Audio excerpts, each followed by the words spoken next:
Bismillahirrahmanirrahim. Assalamualaikum warahmatullahi wabarakatuh.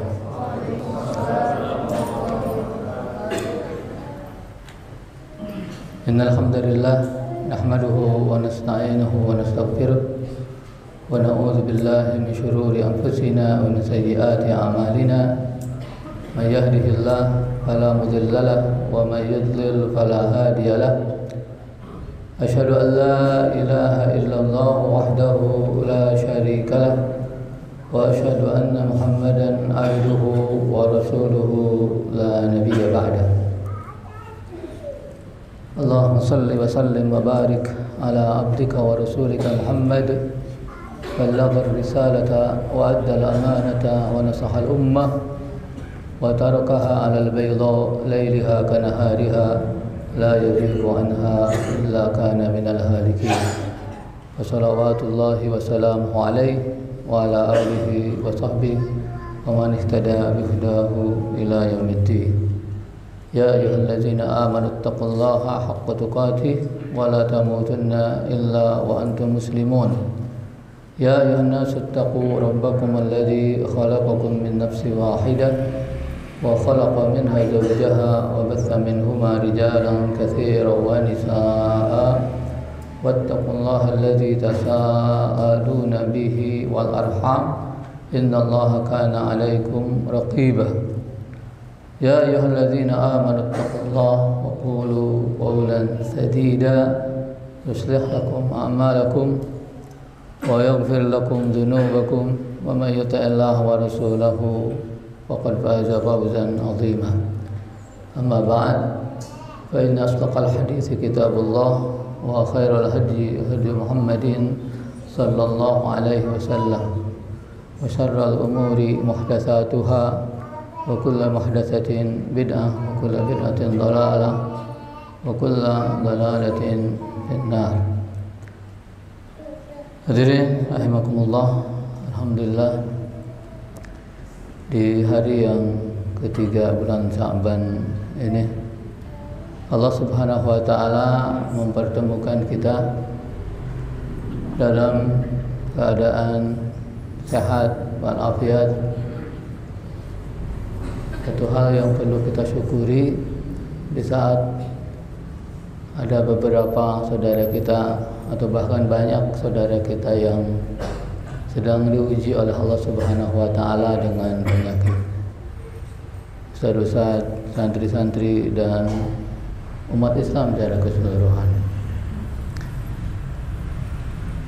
Secara khusus hari-hari ini di pesantren Al-Ma'tub kita banyak ustaz yang mendapatkan nikmat, mendapatkan anak. Satu pekan ini Masya Allah berapa ustadz yang melahirkan, bahkan satu hari sampai 4. Masya Allah, 4 ustadz melahirkan di hari yang sama ya. Yang melahirkan akhirnya sih istrinya, tapi melahirkan awalnya itu ustadznya gitu. Istri tidak mungkin melahirkan kalau ustadznya tidak melahirkan.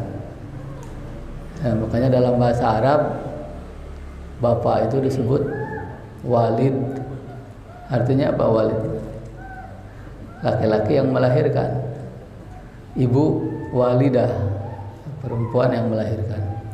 Jadi kalau bapak melahirkan di awal, ibu melahirkan di akhir. Dan tidak mungkin ada akhir kalau tidak ada awal. Mudah-mudahan ini semua bagian dari apa yang dimimpikan oleh Rasulullah SAW dalam hadisnya, tazawwajal wadud al walud fa inni mukatsirun bikum al umam yaumal qiyamah. Mudah-mudahan yang belum punya anak segera punya anak, yang masih sedikit anaknya segera memperbanyak anaknya agar menjadi kebanggaan Rasulullah SAW di hari kiamat. Hari ini kita akan melanjutkan kajian kita, kajian tafsir Ibnu Katsir, masih dalam surah An-Nisa.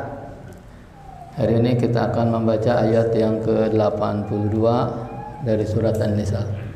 Allah Subhanahu wa taala berfirman, "Afala yatadabbarunal Qur'an walau kana min 'indi ghairillahi lawajadu fihi ikhtilafan katsira." Apakah mereka tidak mentadabburi Al-Qur'an?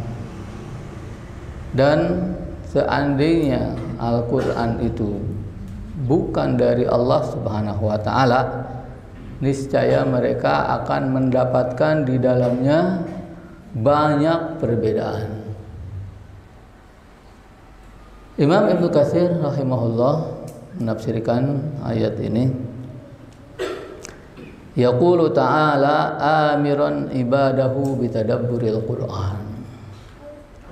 Allah Subhanahu wa taala berfirman seraya memerintahkan kepada hamba-hambanya untuk mentadabburi Al-Qur'an.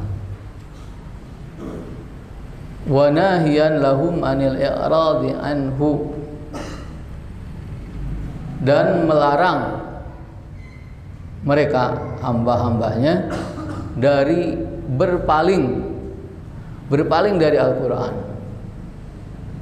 Wa anta fahumi ma'anihil muhkamah wa alfadhihil balighah, dan melarang hamba-hambanya dari berpaling dari berusaha memahami makna-makna Al-Qur'an yang sempurna dan lafaz-lafaznya yang indah.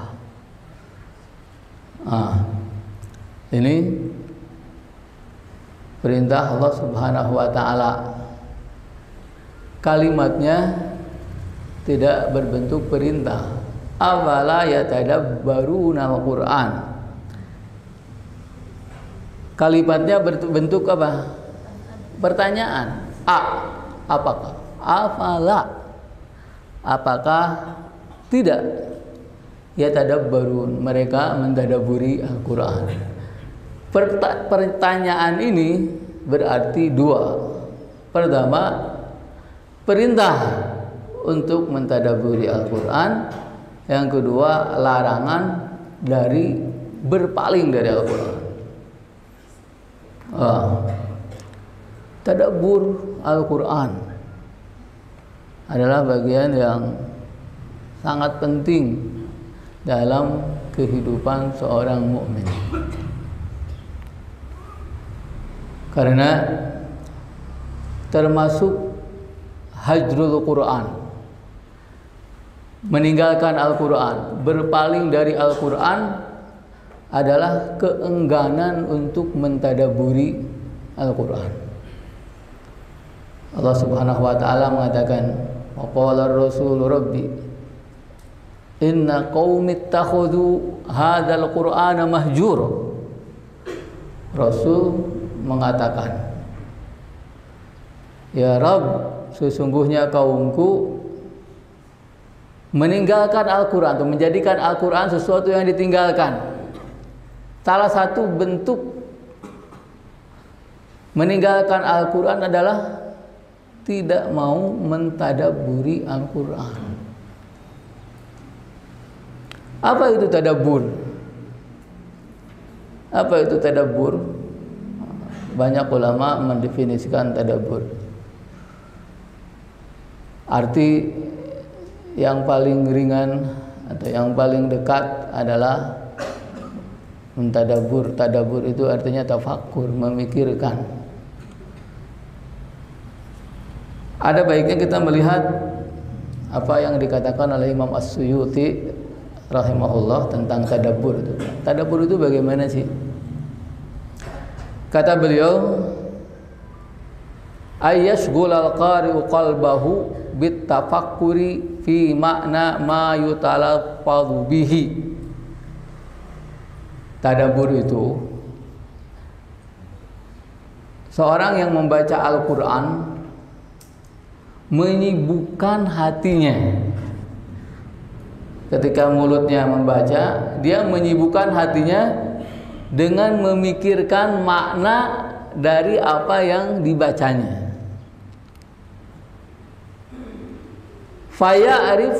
Faya'rifu makna kulli ayatin, sehingga dia tahu makna setiap ayat yang dibacanya. Wa yata'ammalu awamira wan nawahi, dan dia merenungkan, memikirkan perintah-perintah dan larangan-larangan yang terkandung dalam ayat itu. Wa ya'taqidu qabula dzalik, dan dia meyakini bahwa dia menerima perintah-perintah itu, siap untuk melaksanakannya, menerima larangan-larangan itu, dan siap untuk meninggalkannya nanti, bukan saat itu. Ada perintah-perintah yang harus dilakukan pada saat dia setelah selesai membaca ayat itu, tidak pada saat itu. Ada juga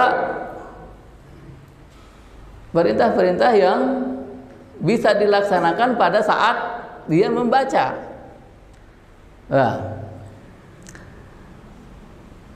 Fa in kana qasara anhu fi ma madha, fa in kana qassara anhu fi ma madha min umrihi i'tadar wastaghfar.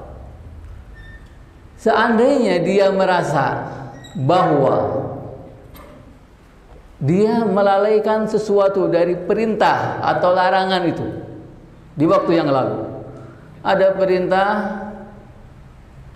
ini belum saya laksanakan. Ada larangan, ini saya lakukan sebelum ini. Kalau seperti itu, apa yang dilakukannya? I'tadzar wastaghfar, minta maaf dan meminta ampun kepada Allah Subhanahu wa taala.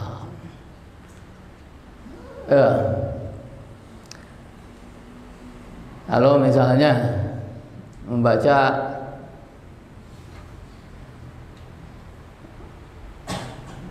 ya ayyuhalladzina amanu idza nudiya lis-salati min yaumil jumu'ati fas'au ila dzikrillah. Wahai orang-orang yang beriman, kalau dikumandangkan azan untuk sholat Jumat, maka bersegeralah untuk mendatangi Jumat. Ketika baca itu, dulu saya pernah tidak sholat Jumat misalnya, atau dulu pernah lalai, sibuk dengan pekerjaan, kemudian mendengar azan sholat Jumat, tapi karena tanggung kerjaan, karena kalau terlambat takut diberi sanksi dan lain sebagainya, ini kesalahan. Segera minta ampun kepada Allah Subhanahu wa taala. Astagfirullah.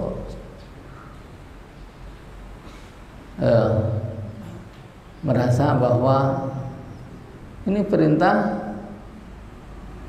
belum saya laksanakan. Kemudian wa idza marra bi ayati adzabin asfaqa wa ta'awwadz. Kalau membaca ayat tentang azab, dia merasa takut dan meminta perlindungan kepada Allah Subhanahu wa taala. Ketika membaca ayat azab, timbul rasa takut dan meminta perlindungan kepada Allah Subhanahu wa taala. Contoh Umar bin Khattab radhiyallahu anhu. Suatu ketika sedang naik unta, kemudian mendengar di sebuah rumah ada orang yang membaca surat At-Tur, Wat-Tur, Kitabim Mastur, Kitabim Mansur, dan seterusnya. Umar tertarik, kemudian turun dan mendengarkan sampai pada ayat inna adzaba rabbika lawaqi' ma lahu min dafi'. Inna adzaba rabbika lawaqi' ma lahu min dafi'. Sesungguhnya azab Rabbmu pasti terjadi dan tidak ada yang bisa menghalang. Umar bin Khattab mendengar ayat itu, dia ulang-ulang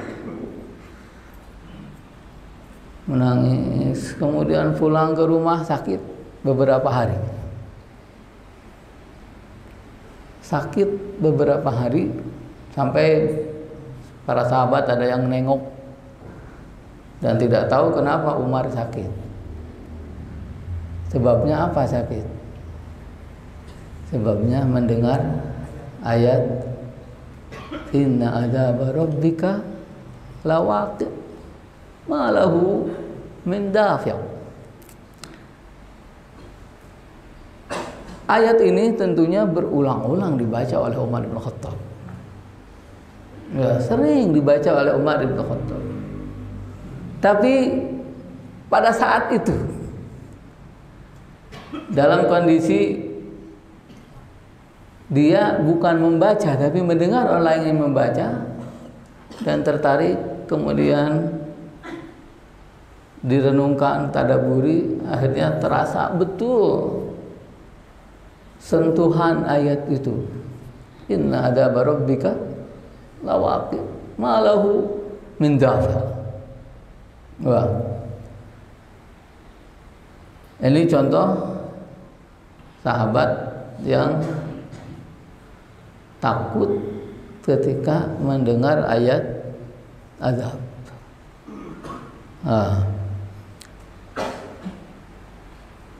Au tanazzaha nazzaha wa 'azzam.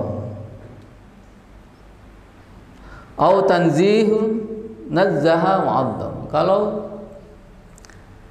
berlalu di ayat yang mensucikan Allah Subhanahu wa taala,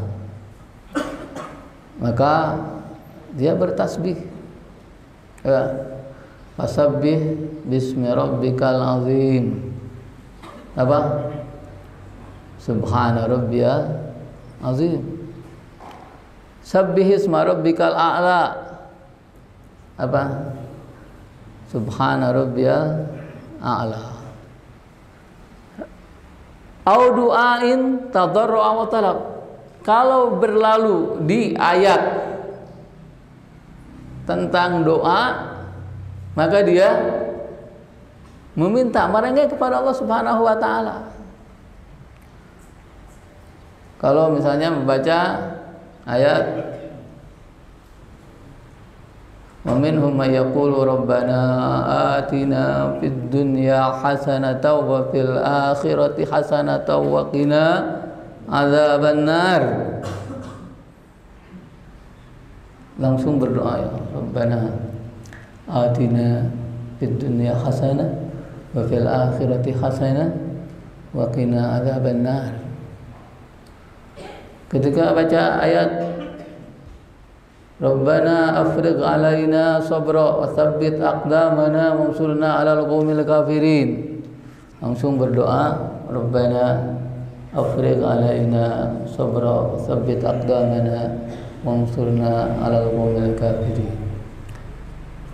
Ketika berlalu ayat Rabbana hablana min azwajina wa dzurriyyatina qurrata a'yun.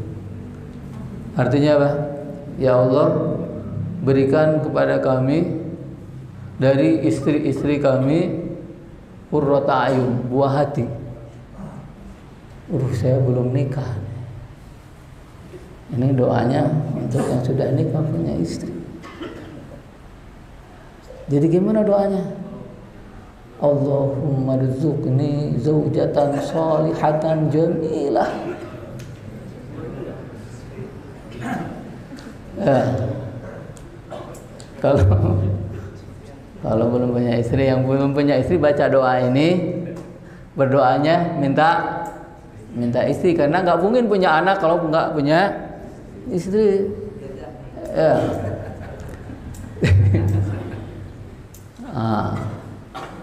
Begitu.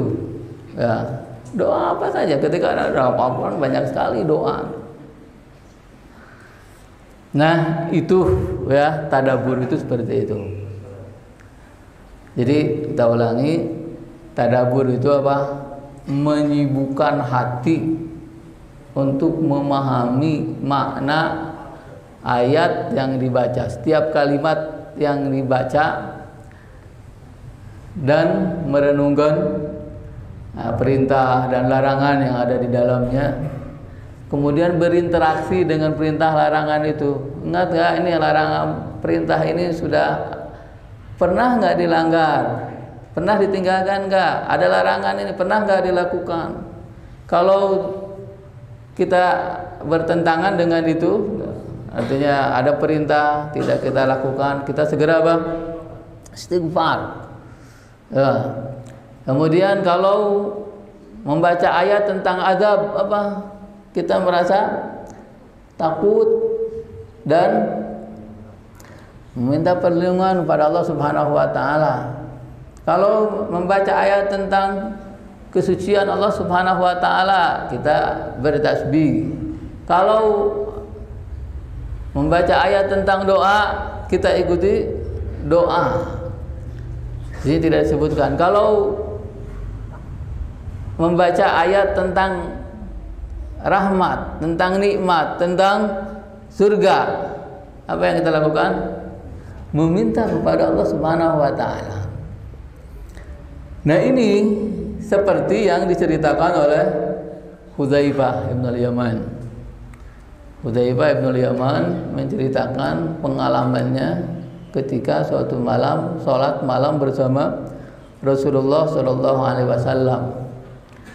Kata Hudzaifah bin al-Yaman, suatu malam aku sholat bersama Rasulullah.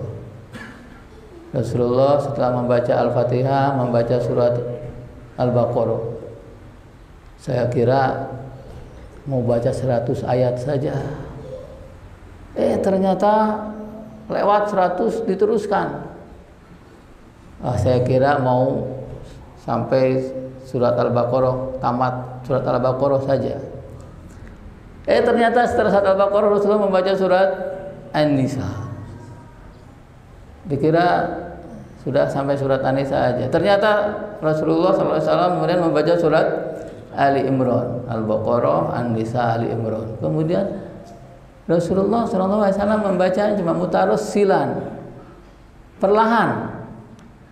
Kalau berlalu kita membaca ayat tentang rahmat, Rasulullah meminta rahmat itu. Kalau membaca ayat tentang adab, Rasulullah meminta perlindungan. Kalau ada ayat tentang tasbih, Rasulullah bertasbih. Nah, seperti itu. Hudzaifah bin Yaman menceritakan bagaimana Rasulullah Shallallahu Alaihi Wasallam salat malam membaca ayat-ayat yang panjang-panjang itu, bacaannya pelan, kemudian dengan tadabbur dan langsung melaksanakan apa yang ada dalam ayat itu. Satu hal yang mungkin tidak terbayang dalam benak kita, ya, tidak terbayang dalam benak kita bisa melakukannya. Jangankan baca 3 surat itu sambil tadabbur. Kalau ada imam sholat tarawih baca surat Al-Baqarah saja, bacaan cepat, hadar, itu sudah pasti diprotes sama imam, sama makmum.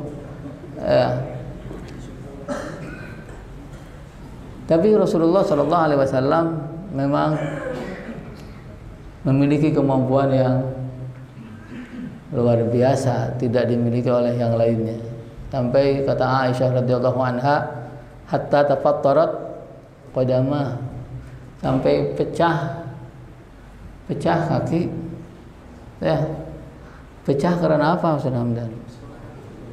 Karena berdiri lama, darah terus ke bawah terus. Ya. Jadi berkumpul di kaki, lama-lama jadi pecah. Bukan rombehen, katanya kalau rombehen bukan karena lama sholat tahajud, bukan. Rorombeheun mah karena keturunan. Ya, yang bapaknya rorombeheun pasti anaknya rorombeheun. Ini Rasulullah Shallallahu Alaihi Wasallam pecah kakinya karena apa? Karena lamanya berdiri. Misal kita bayangkan Al-Baqarah, An-Nisa, Ali Imran itu 5 juz dibaca dengan pelan, kemudian diselingi lagi dengan doa, dengan tasbih. Tidak terbayang. Kalau kita mah kalau kita seperti itu pasti langsung ngajoprak.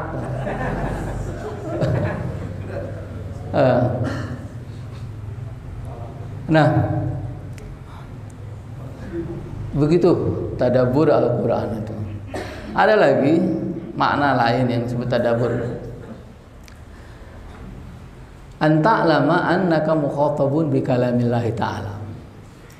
Tadabbur itu adalah kamu merasa bahwa kamu itu sedang diajak bicara oleh Allah Subhanahu wa taala. Sedang diajak bicara.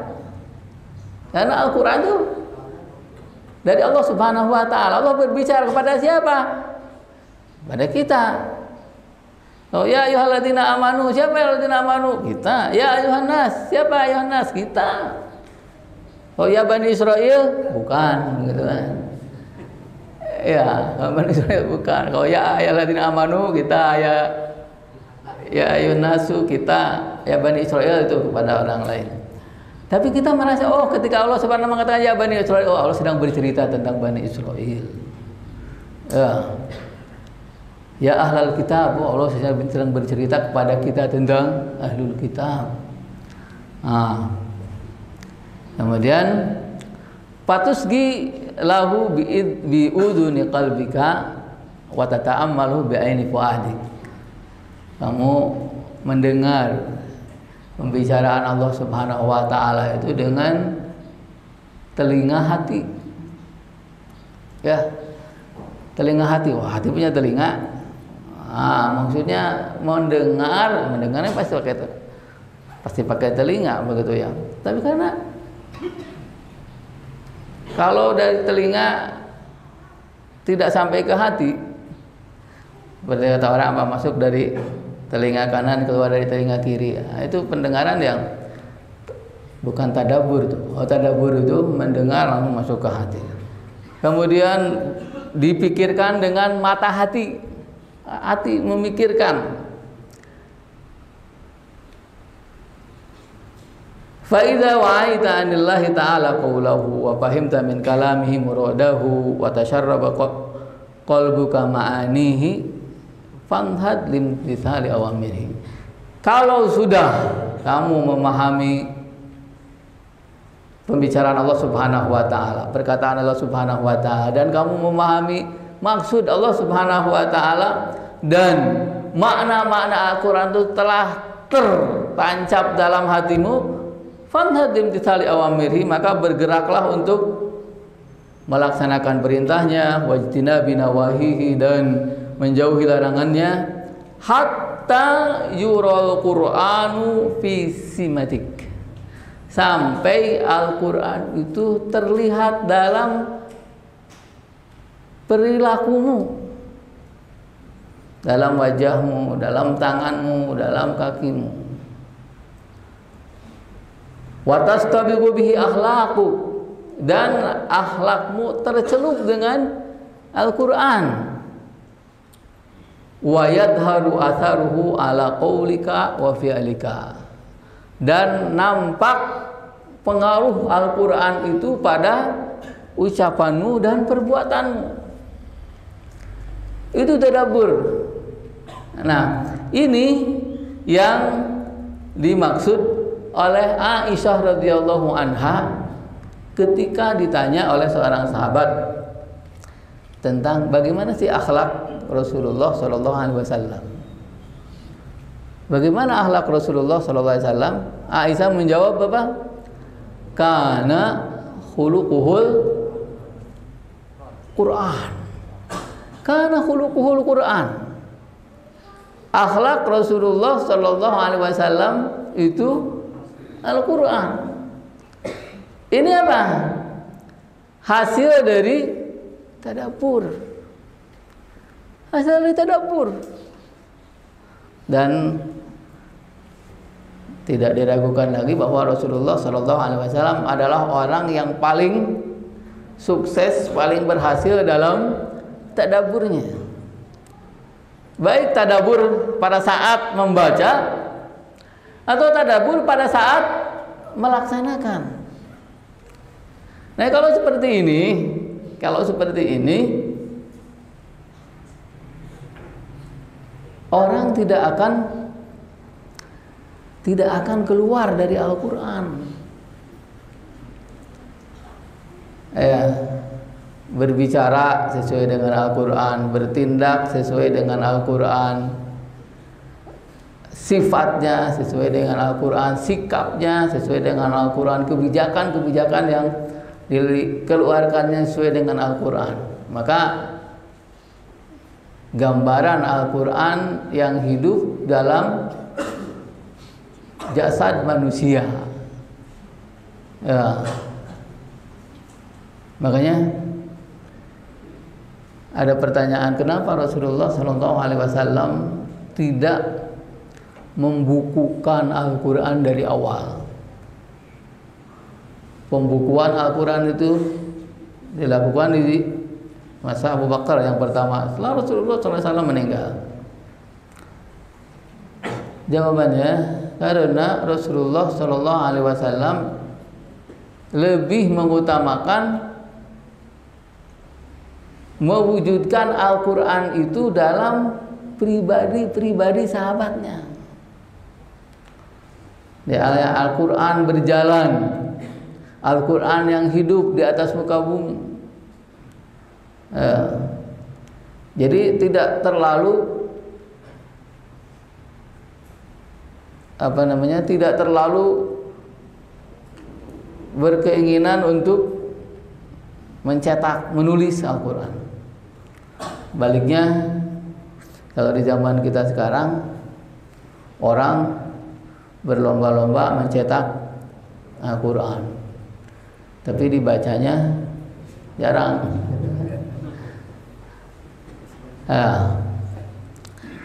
Nah, jadi tadabbur itu adalah kebutuhan setiap manusia. Setiap manusia muslim butuh tadabbur.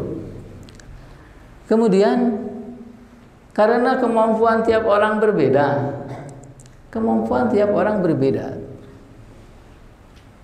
Dari sisi penguasaan bahasa Arabnya, kemudian dari sisi pengetahuan ilmu syar'inya, tentang fikih, usul fikih dan lain sebagainya misalnya. Maka tadabbur itu akan berbeda-beda dilakukan oleh setiap orang, tapi setiap orang harus tadabbur. Setiap orang itu harus tadabbur Al-Quran. Nah, sekarang bagaimana kalau tidak paham bahasa Arab sama sekali? Tidak paham bahasa Arab sama sekali. Nah, sekarang kan ada terjemah.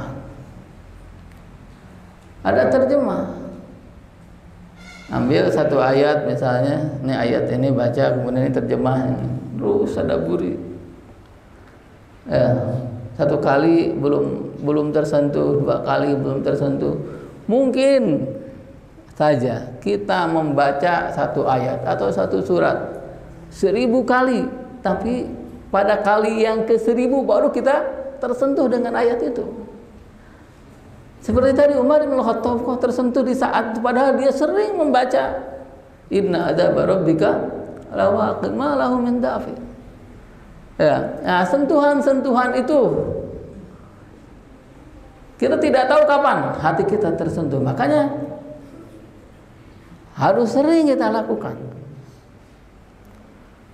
Ada seorang Imam Suyuti dalam Al-Quran menceritakan ada seorang pengembala domba, bukan muslim, belum masuk Islam.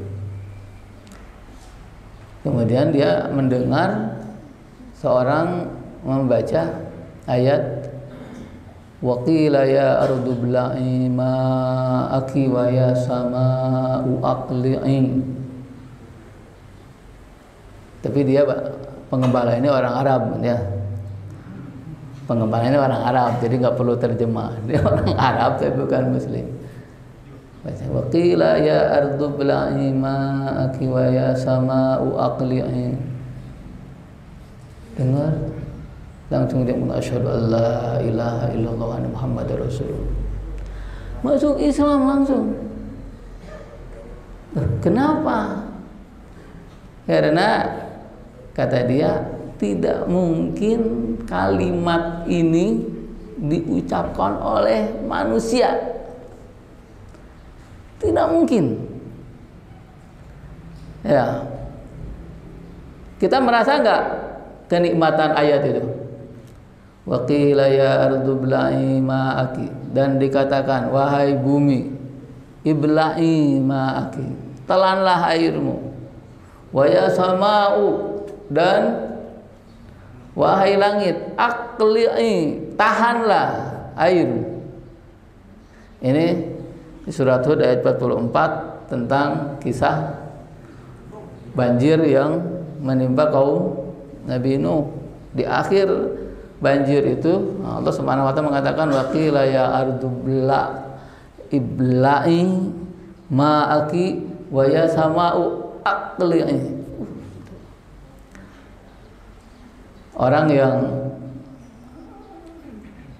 tidak tahu keindahan bahasa Arab memang tidak tertarik dengan kalimat ini.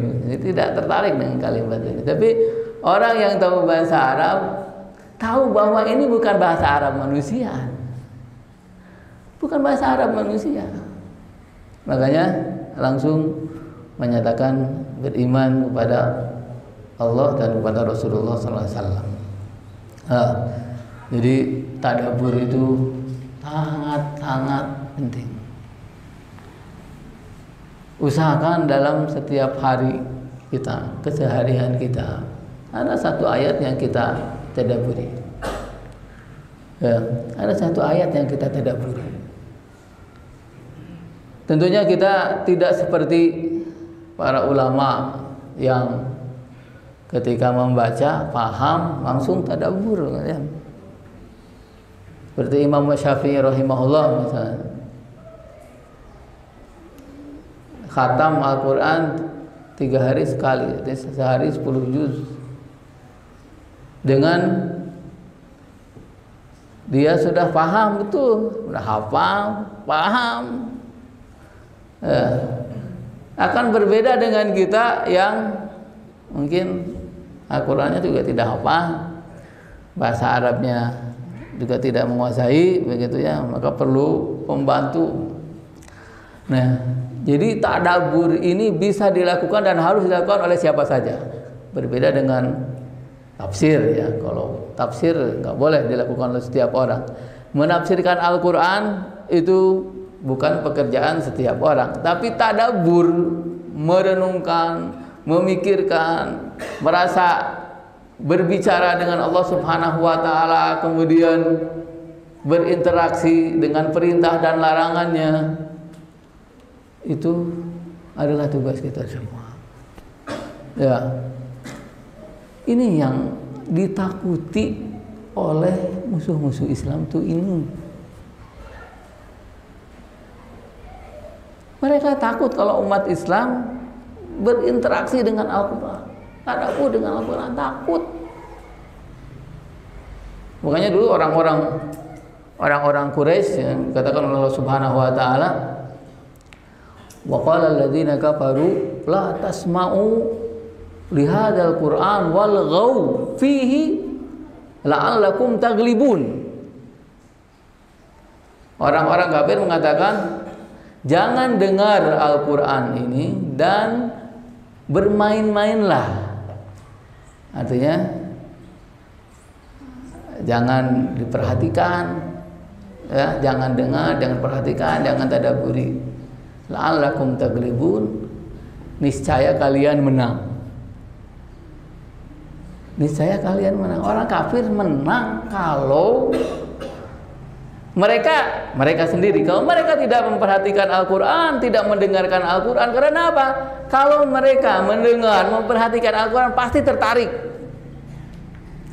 Pasti tertarik. Itu tidak bisa dipungkiri. Setiap orang Arab yang, apalagi orang-orang Quraisy yang sangat menjaga keindahan bahasa mereka, keaslian bahasa mereka, mendengar Al-Quran pasti tertarik. Makanya kunci kemenangan mereka, kata mereka, adalah jangan sampai menyempatkan diri untuk mendengar, apalagi ikut memikirkan. Wah, bahaya tuh. Juga begitu terhadap orang-orang mukmin.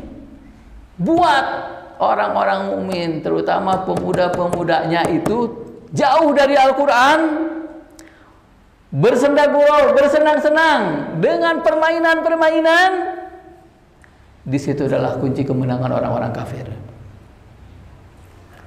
Dan ini yang dilakukan oleh orang-orang kafir. Bagaimana menarik umat Islam, terutama para pemuda, dengan permainan-permainan sehingga mereka tidak mau, enggan, tidak senang, tidak suka mentadabburi Al-Quran.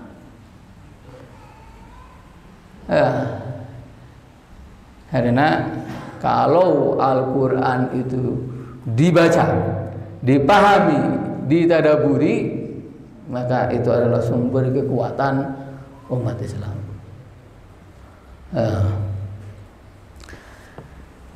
Kemudian kita lihat beberapa komentar para ulama tentang tadabbur Al-Quran.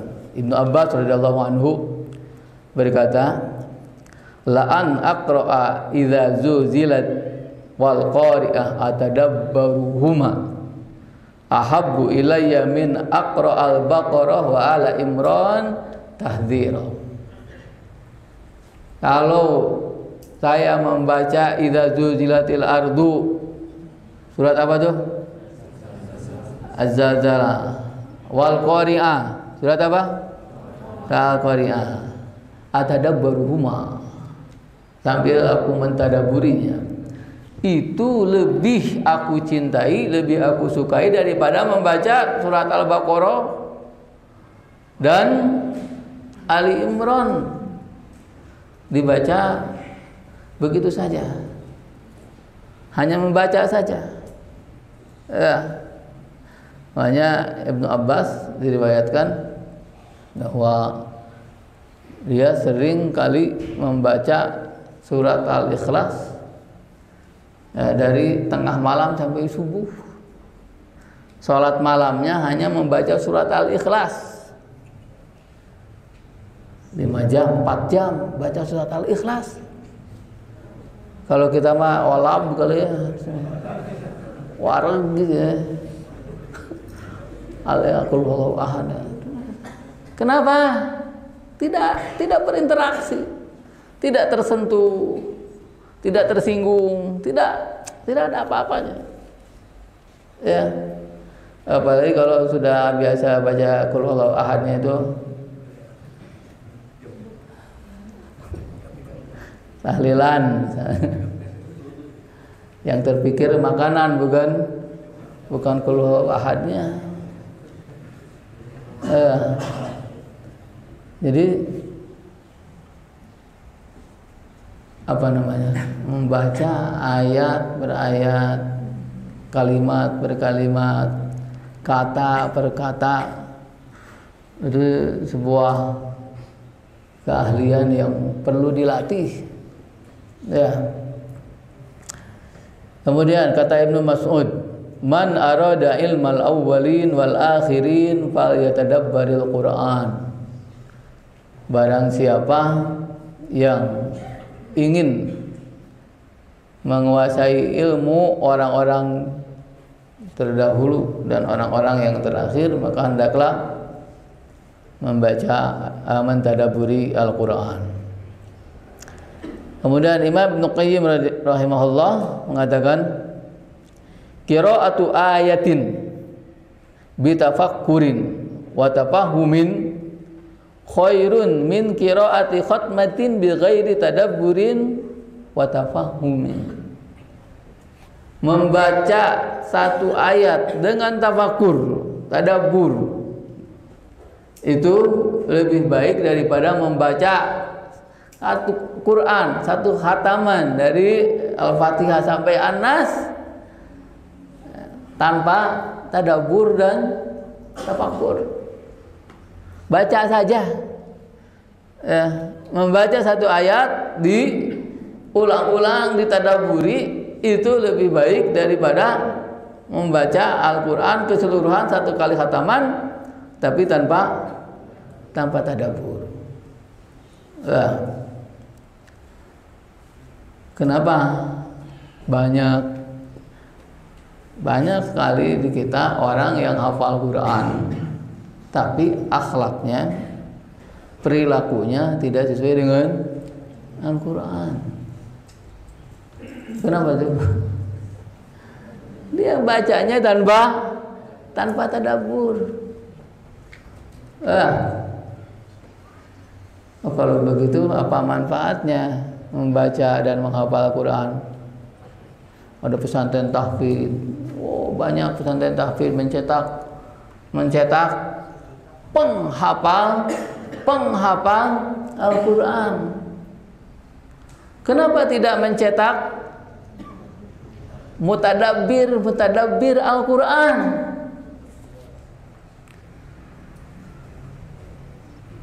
Apa manfaatnya?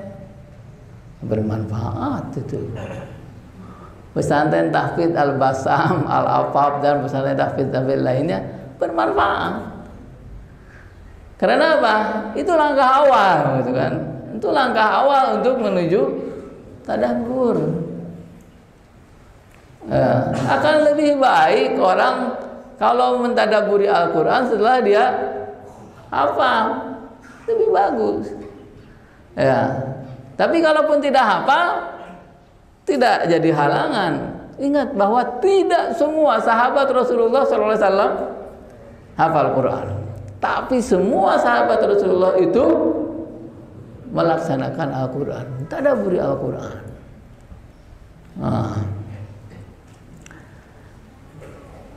Kemudian afala yatadabbaruna al-Quran, kata Imam Ibnu Katsir,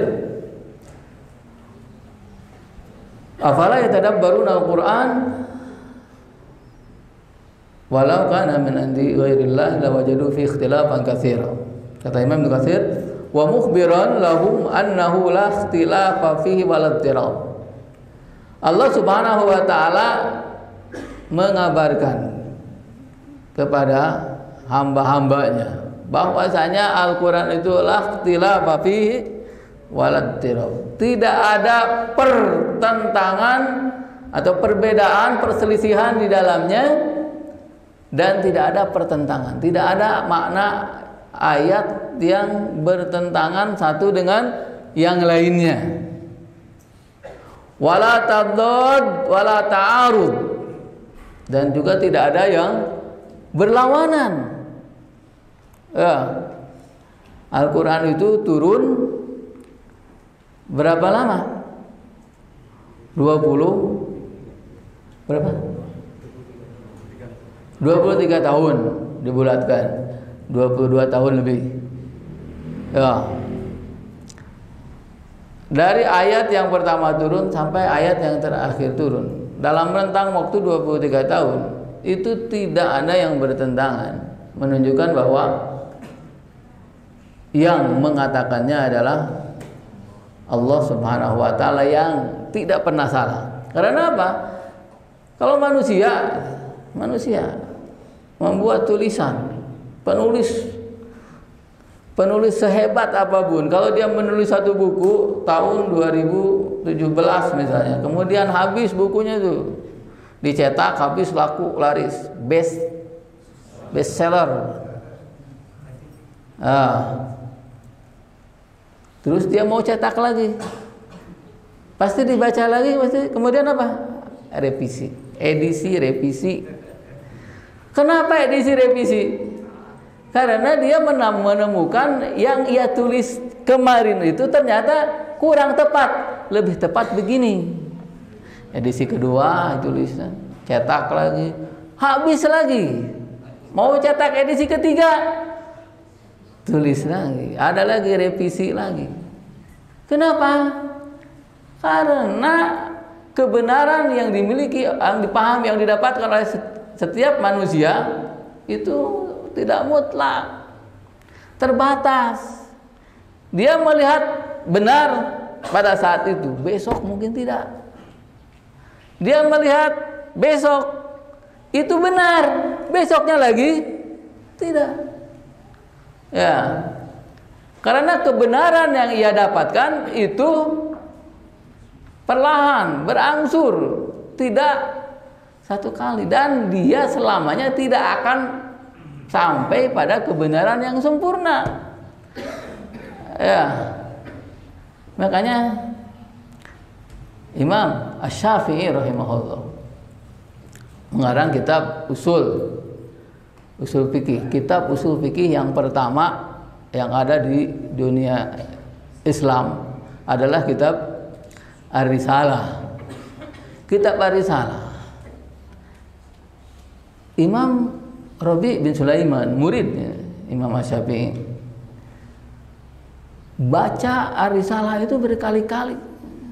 Sampai ada yang mengatakan 500 kali baca kitab Ar-Risalah. Tapi kata dia, ini setiap kali saya membaca, saya menemukan kesalahan. Dulu kan tidak dicetak ya, tidak ada percetakan dulu itu. Yang ada apa? Penulisan, tulis tangan, tulis. Baca, udah beres satu kitab, dibaca dari awal sampai akhir. Oh, ini ada salah di sini, diperbaiki. Yang ini. Kemudian dibaca lagi, oh ini ada yang salah di sini. Yang tadi sudah benar, ya ada yang salah di sini. Maka kata Rabi' bin Sulaiman lapor kepada Imam Syafi'i, kok ya Imam, kenapa kok setiap saya baca selalu menemukan salah? Kata Imam Syafi'i, aballahu ayyasima kitaban ghairu kitabihi. Allah Subhanahu wa taala menolak untuk menjaga kebenaran satu kitab, satu buku pun di atas dunia ini selain Al-Quran. Buku apapun yang ditulis oleh orang pasti ada salahnya, pasti. Ya. Jadi tidak ada kebenaran mutlak pada orang. Kebenaran itu hanya ada pada Al-Quran, li'annahu tanzilun min hakimin hamid. Ya, karena Al-Quran itu diturunkan dari Allah yang maha bijaksana, maha terpuji. Fahuwa haqqun min haqqin. Fahuwa haqqun min haqqin. Al-Quran itu hak, benar, min haq, dari Allah yang maha benar. Walihada qala ta'ala, oleh karena itu Allah Subhanahu wa taala berfirman, afala yatadabbaruna al-Qur'an am ala qulubin aqfaluha. Apakah ini sama ya dengan yang ini surat Muhammad ayat 24. Pertanyaannya sama dengan surat An-Nisa ayat berapa ini? 82. Afala yatadabbarunal Qur'an. Berarti pertanyaan ini dilontarkan oleh Allah Subhanahu wa taala 2 kali dalam Al-Qur'an. Cuma di An-Nisa ayat 82 ini sambungannya, walau kana min indi ghairillahi lawajadu fi ikhtilafan katsira. Kemudian di surat Muhammad ayat 24 sambungannya apa? Am ala qulubin, am ala qulubin. Apakah mereka tidak mentadaburi Al-Qur'an, atau Al-Quran itu ditempatkan di atas qulub, hati, akfaluha. Kata akfaluha ini Masya Allah ya, orang yang tahu keindahan bahasa Al-Quran akan melihat keunikan kata ini. Karena apa? Ustaz Agung, akfaluha asalnya akfaluha. Jadi di atas hati yang mereka kunci.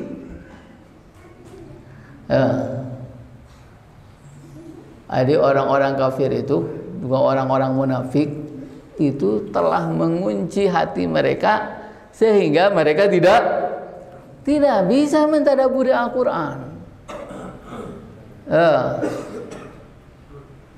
Kemudian Allah Subhanahu wa taala tidak mengatakan akfaluha tapi akfaluha.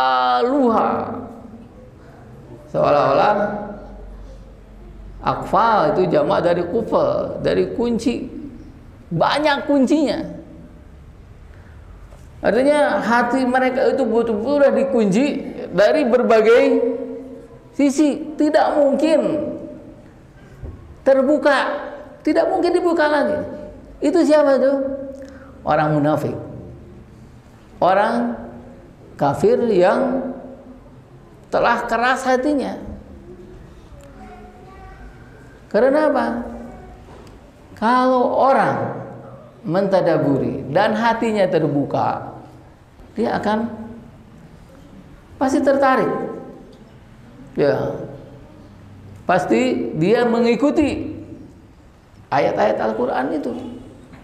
Akan tetapi kalau hatinya sudah dikunci hatinya, maka dia sudah menutup. Ya, seperti Walid bin Mughirah yang diceritakan Allah Subhanahu wa taala dalam surat Al-Muddatsir. Ya, Walid bin Mughirah. Orang-orang Quraisy sepakat bahwa Walid bin Mughirah ini adalah asy'arul Arab pada saat itu, orang yang paling ahli syair, yang paling ahli syair, ya. Bahasa Indonesianya syair, bahasa Arabnya syair. Yang paling ahli syair di Arab saat itu adalah Walid bin Mughirah. Makanya Abu Jahal, Utbah bin Rabi'ah, Umayyah bin Khalaf datang ke Walid bin Mughirah. Walid, engkau itu ahli syair. Coba nih buat kalimat-kalimat syair-syair yang sama dengan Al-Quran.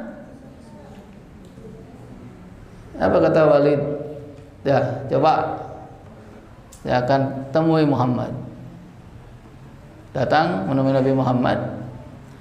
Kemudian kata Pak Walid, ya Muhammad, coba baca apa yang diturunkan oleh Allah kepadamu. Kata Rasulullah SAW membaca surat An-Nahl ayat 90. Innallaha ya'muru bil 'adli wal ihsan wa ita'i dzil qurba wa yanha 'anil fahsya'i wal munkari wal baghi ya'idzukum la'allakum tadhakkarun. Walid yang asalnya sudah semangat membara untuk membuat tandingan ayat-ayat Al-Quran, begitu mendengar ayat itu tunduk. Oh, Akbar. Tidak bisa ngangkat kepala, begitu nikmatnya itu. Dia cuma satu ayat. Innallaha ya'muru bil 'adli wal ihsan wa ita'i dzil qurba. Udah nyerah, pulang. Nggak bisa apa-apa, nggak bisa bicara, tertutup. Karena apa? Begitu tertarik dengan ayat itu, dia tidak bisa memungkiri, hatinya tidak bisa. Pulang, kemudian Abu Jahal semangat, mari. Datang menemui Walid, kemudian gimana Walid? Kata Walid apa?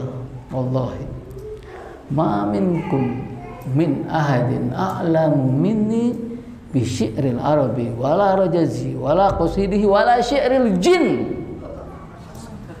Wallahi, kalian tahu tidak ada satupun di antara kalian yang lebih tahu dari aku tentang syair orang Arab, rajaz, qasidah, dan bahkan syair-syair jin sekalipun.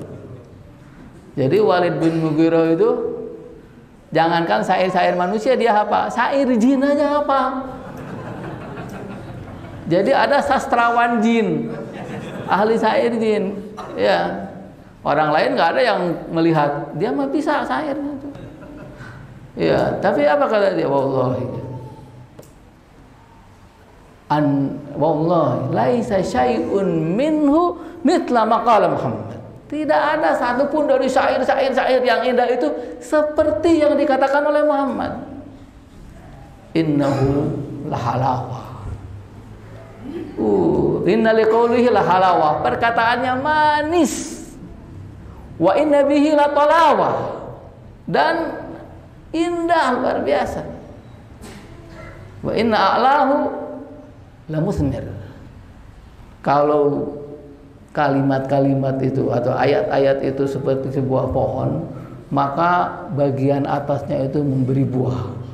Wa inna adnahu lamughdiq, dan akarnya itu memberi air. Jadi atasnya menghasilkan buah, memberikan kenikmatan, bawahnya memberikan air. Wa inna a'lahu lamusbir wa in adnahu lamughdiq. Kemudian apa? Wa innahu la yuhaqqimu ma tahta. Dan sungguh dia akan menghancurkan semua yang ada di bawahnya. Pengakuan jujur Walid ibn Mughirah sebenarnya cukup bagi dia untuk masuk Islam. Cukup masuk. Tapi apa? Hatinya sudah dikunci. Afala yatadabbaruna Al-Qur'an am ala qulubin aqfaluha. Sudah dikunci hatinya, sudah tidak bisa lagi. Maka kata Abu Jahal, ya Walid, jangan bilang itu ke orang lain. Wah, Pak, bahaya kita. Kalau itu dibilang masyarakat Quraisy, bahaya kita, kalah kita. Coba sekarang kamu pikir, kamu kan jago ahli syair. Kamu pikir, coba buat saja kalimat yang mirip dengan itu. Nah, makanya kan dia berpikir, ya Allah Subhanahu wa ta'ala melukiskan apa? Innahu faqqara wa qaddar. Faqutila kaifa qaddar. Tsumma qutila kaifa qaddar. Tsumma nadhar. Tsumma abasa wa basar. Tsumma adbar wastakbar. Itu kalimat-kalimat yang ayat-ayat yang menjelaskan betapa pertarungan pemikiran Walid ya antara otak dengan hatinya. Dia mau melawan sesuatu yang sebenarnya hatinya sendiri menerima. Bagaimana caranya? Ya, seperti kalau Ustadz Brahma mencintai seorang istri,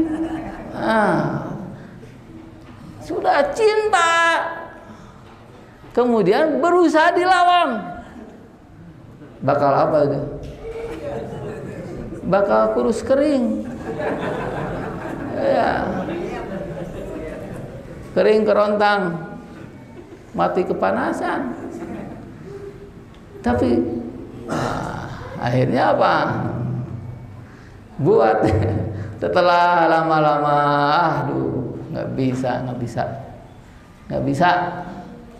Kalau nggak bisa, gimana itu? Harus cari jalan. Apa? Buat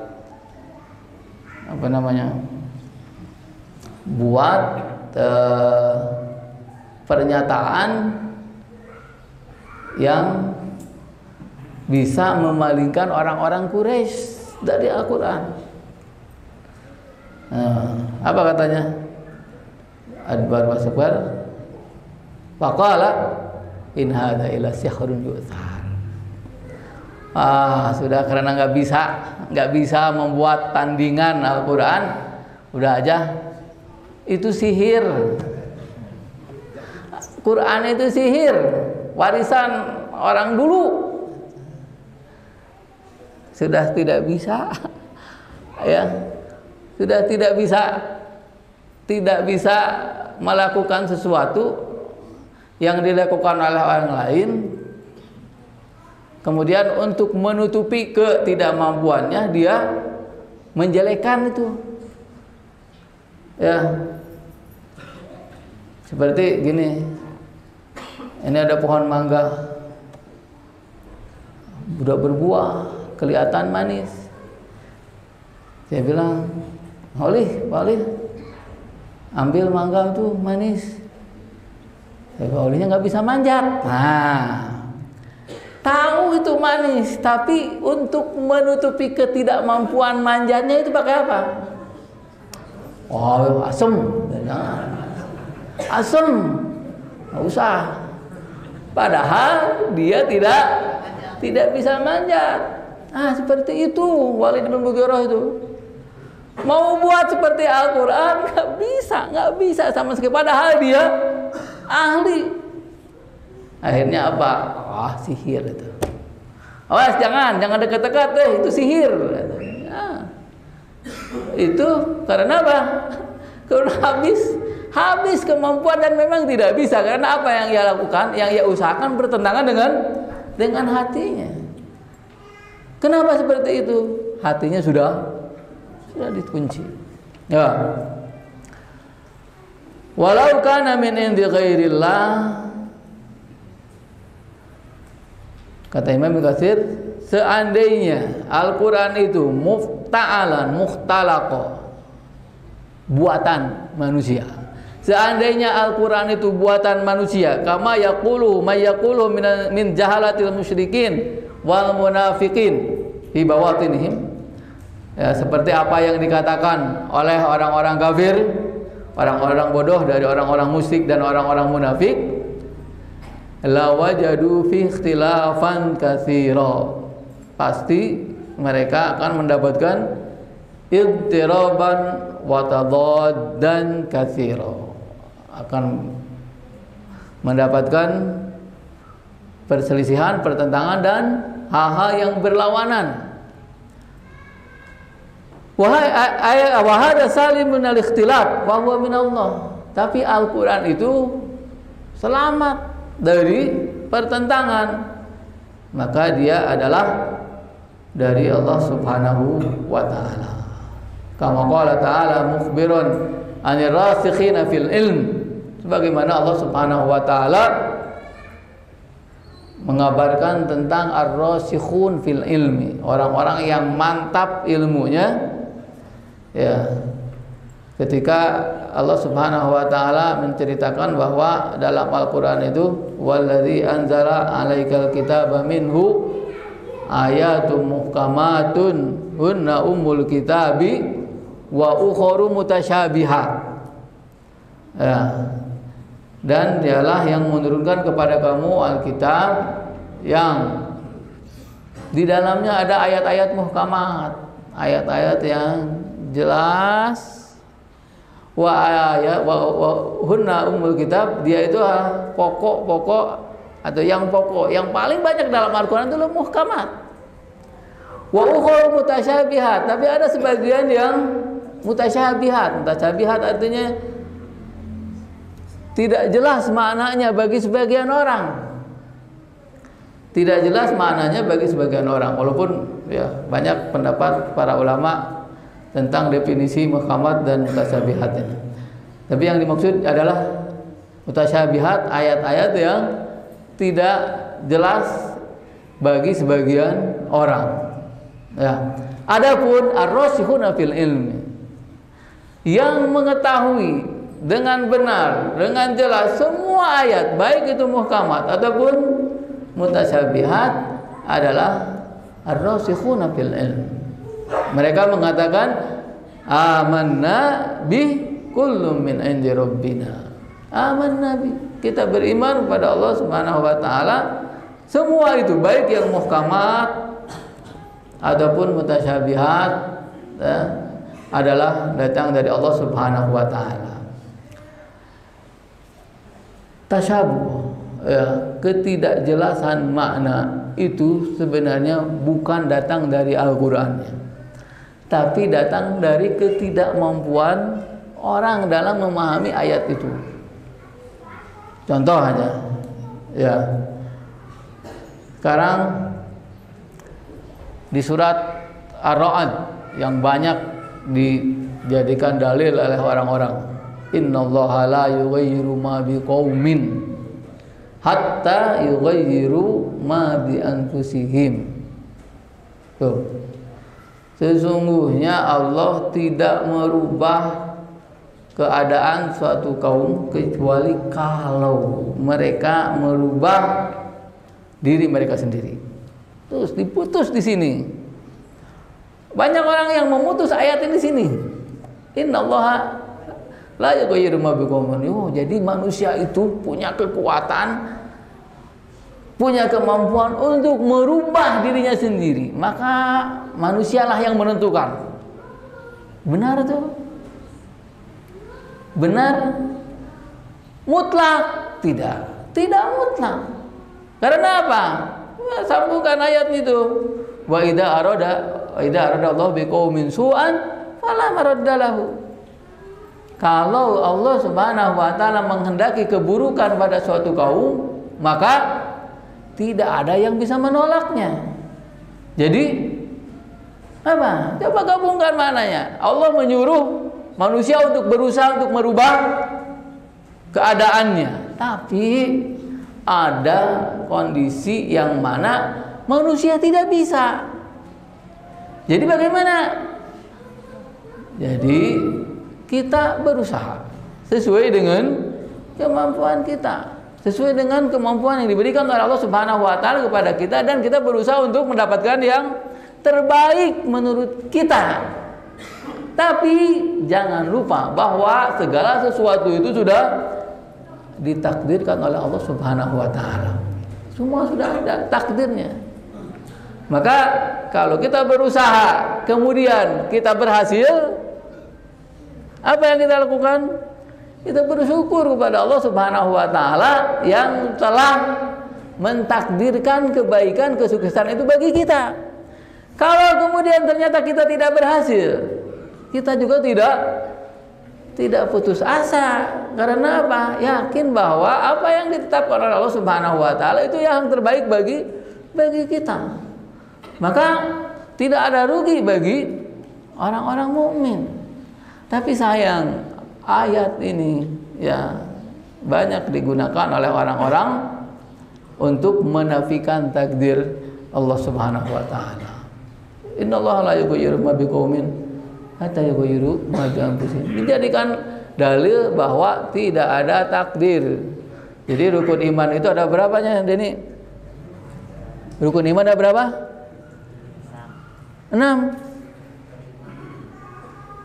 1, 2, 3, 4. Iman kepada kitab, iman kepada Rasul. 5. Hah? Kan ini innallaha la yughayyiru ma biqaumin hatta yughayyiru ma bi anfusihim. Oh, bukan. Bacanya tidak sempurna. Bacanya tidak sempurna, maka sesuatu yang jelas pun jadi tidak jelas. Contoh lain misalnya, ada seorang datang kepada Umar bin Khattab. Ya Umar, ya Amirul Mukminin, Allah berfirman, "Inna hadainahu sabila imma syakira wa imma kafura." Surat Al-Insan ayat 3. Sesungguhnya kami telah memberi petunjuk kepada manusia jalan. Ada yang bersyukur, ada yang kufur. Ada yang beriman, ada yang kufur. Ada yang selamat, ada yang celaka. Kata orang itu, ya Amirul Mukminin, ini bukti bahwa manusia itu berkehendak dengan sendirinya, manusia itu bisa menciptakan amalnya. Kata Umar bin Khattab, coba baca akhir surat itu. Ayat ke-30 Allah Subhanahu wa taala berfirman, "Wa ma tasya'una illa yasha'allah." Tidak ada yang kalian kehendaki terjadi kecuali yang dikehendaki oleh Allah Subhanahu wa taala. Ini orang Mu'tazilah nih, ya langsung, oh benar ya Amirul Mukminin, saya bertaubat, saya meninggalkan pemikiran Mu'tazilah. Tapi kemudian dia jadi lagi. Naudzubillah. Ya, karena makanya kalau hati sudah terkunci, apapun kebenaran yang disampaikan tidak akan bisa merubah. Dan itulah takdirnya. Dia mengingkari takdir sehingga Allah Subhanahu wa taala menentukan takdir buruk baginya. Ya.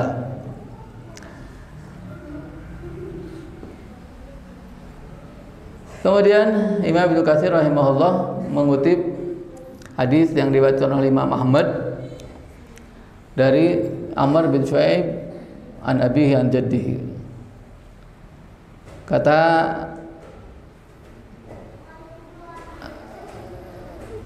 kakek dari Amr, ya, Amr bin Shu'aib an abihi an jaddihi.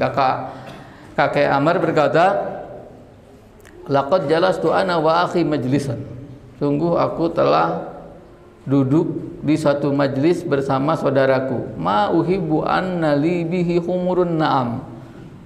Aku tidak mau kesempatan untuk duduk itu diganti dengan unta merah. Tahu unta merah? Apa unta merah? Unta. Ya, unta yang warnanya merah. Dan itu adalah unta yang paling mahal. Aqbaltu ana wa akhi wa idza masyikhatu min sahabati Rasulillah sallallahu alaihi wasallam ala babin min abwabihi. Aku datang ke masjid, ya, dan mendapatkan beberapa orang sahabat senior, ya, sahabat-sahabat dekat Rasulullah sallallahu alaihi wasallam di salah satu pintu dari pintu Rasulullah sallallahu alaihi wasallam. Maksudnya salah satu pintu rumah istri-istri Rasulullah sallallahu alaihi wasallam. Idzakaru ayatan minal Qur'an fatamaru fiha harta irtafa'at aswatuhum. Para sahabat itu sedang membicarakan satu ayat dalam Al-Qur'an. Kemudian mereka berdebat, berbeda pendapat, saling berdebat, menguatkan pendapat masing-masing. Kemudian suaranya meninggi dan terdengar oleh Rasulullah sallallahu alaihi wasallam. Fakhraja Rasulullah sallallahu alaihi wasallam mughdaban hatta marra wajhu. Rasulullah sallallahu alaihi wasallam keluar dari rumahnya dalam keadaan marah dan mukanya memerah. Yarmihim biturab. Rasulullah merempar para sahabat itu dengan tanah. Wa yaqul mahlan ya qaum, hati-hati wahai kaumku, bihada ahlakatil min qablikum, dengan seperti ini, ya, perdebatan kalian, pertentangan kalian tentang ayat Al-Qur'an yang menghancurkan umat sebelum kalian. Biikhtilafi mal anbiya'ihim, sebagaimana mereka umat yang terdahulu itu binasa, hancur karena mereka menentang nabi-nabi mereka. Wa darbihimul kutub ba'dhuha bi ba'd. Dan umat-umat terdahulu itu mempertentangkan sebagian kitab dengan sebagian yang lain. Isi dari kitab suci yang diberikan Allah Subhanahu wa taala dipertentangkan karena apa? Karena pemahamannya yang salah, bukan salah kitabnya. Innal Qur'ana lam yunzal yakdzibu ba'duhu ba'dha. Sesungguhnya Al-Qur'an itu tidak diturunkan untuk mendustakan sebagiannya, mendustakan sebagian yang lain. Ba yusaddiqu ba'duhu ba'dha. Tetapi Al-Qur'an itu sebagiannya membenarkan sebagian yang lain. Fama arabtu minhu fa'malu bihi. Nah, fama arabtu minhu fa'malu bihi. Apa yang kalian ketahui, lakukan, laksanakan. Wa ma jahiltum minhu farudduhu ila alimihi. Apa yang kalian tidak tahu, jangan coba-coba membicarakan, apalagi mengamalkan, tapi tanyakan kepada orang yang tahu. Nah, jadi pentingnya kembali kepada orang yang tahu Al-Quran, yang paham tentang Al-Quran. Kalau kita tidak tahu, ya. Kemudian riwayat-riwayat lain yang diangkat oleh Imam Ibnu Katsir menguatkan riwayat ini, ya, semakin menguatkan bagi kita bahwa pentingnya kita untuk mentadaburi Al-Quran. Kemudian bertanya ketika kita tidak tahu. Agar apa? Agar kita bisa melaksanakan, bertambah keyakinan kita akan kebenaran Al-Quran yang menjadi pedoman hidup kita. Sallallahu ala Muhammad wa ala alihi wa sahbihi wa sallam wa akhiru da'wana alhamdulillahi rabbil alamin. Assalamualaikum warahmatullahi wabarakatuh.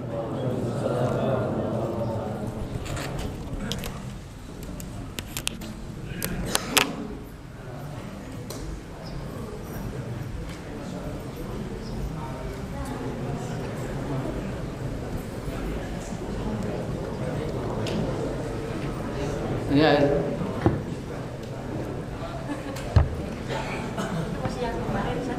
Air apa ya? Masih ada.